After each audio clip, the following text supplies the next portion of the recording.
In this video, I'm walking you through how to do flexion abdominal position pullover presses. So for flexion abdominal position pullover presses, you are going to need to get yourself set up in a flexion abdominals position. Please watch my video on flexion abdominals position before you try and do this exercise, just to make sure that the rest of you is set up before your arms and your shoulders start moving. For flexion abdominal position pullover presses, you're going to need something behind you like this. So I quite like using a yoga block on the sort of medium height, but depending on your shoulder mobility, you might need something a little bit higher than that. Okay, so I'll walk you through the exercise and you're going to decide how high the thing behind you needs to be. So we are putting our hands up towards the ceiling like this. I'm interlinking my fingers nice and tightly, and I'm keeping my palms together throughout. So you might notice that your palms want to come apart.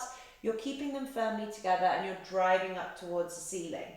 Your elbows are straight, okay? And you're really going for length through your arms as you drive upwards, because as we take our arms behind, we don't want you karate chopping and bending your elbows or bending your wrists, okay? So this is why we want to keep the palm of the hands together, because it's going to help you sort of not be weak and floppy through your wrists. And it's why we're aiming for length, because we want to have a straight line through our arms. We don't want to bend our arms because we're not opening up the shoulder. This exercise is really all about, my block's in the way now, it's all about strengthening a more kind of open shoulder position. And that's not going to happen if the elbows are always allowed to compensate. We're also making sure, and this is where the height of the thing behind you is just going to differ depending on your kind of thoracic and shoulder mobility. You want to make sure that your rib cage stays grounded throughout. So as your arms move backwards onto the thing that you have behind you, you are not achieving that by your rib cage lifting up off the floor. If that's happening, you're compensating through your ribs and spine. You're not opening up your shoulders properly. The rib cage has to stay grounded. It can help to have a light bit of abdominal engagement going on here, just to help pull the rib cage down to the floor. And you're going to gently and mindfully move your arms back and rest them on the thing that you have, but you're making sure that the rib cage stays grounded. So if the rib cage lifts, you need to have a higher thing to prop your arms on. So it might be that you can turn the yoga block like that way around. It might make it a little bit more accessible for you. Okay, so the rib cage must stay grounded. I'm just going to put that back on the height that I had at. The exercise that we're going to do is keeping our palms firmly together, making sure the fingers are nice and active, elbows are locked out and rib cage is grounded, maintaining the squeeze in the block for the flexion abdominals position. I'm going to use my upper arms to push back into the block, hold for a second, and then I release. I push my upper arms back, hold for a second, into the block, and I release. What I'm not doing, so basically this is the movement I'm doing: push back, hold, release. Push back, hold, release, but the block's obviously there. What I'm not doing is thinking about my hands pushing back. If your hands push back into the block, you're very likely just to pivot around your wrist like this.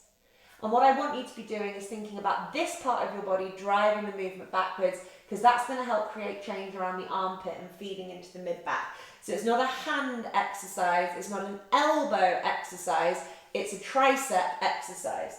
So the hands are on the block, but it's your triceps, the rear arms, that you're trying to push backwards. So you push back, you hold, you release. The rib cage is not lifting off the floor as you do this. If your rib cage is lifting, you need to either stop the exercise or make the thing that you're pushing back on higher. My arms are straight and I'm really trying to kind of drive them away from my body. Squeezing back, hold, release. This is making me feel my triceps wake up. It's making me feel my lats wake up. Sort of stuff going on in this region here. My rib cage isn't lifting. My elbows are not bending. My wrists are not bending. The arm is driving away from the body. And I'm really focusing the movement on coming from the upper arms, not from the lower arms, but obviously the lower arms follow that trajectory of the upper arms. Release. We'll do 10 more here. Squeeze back, hold, release. 2, hold, release. Keep squeezing with your knees. 3, hold, release. 4, hold, release. 5, hold, release. 6, hold, release. 7, hold, release. 8, hold, release. 9, hold, release. Palms and fingers together. 10, hold, release. And that is flexion abdominals position, pullover presses.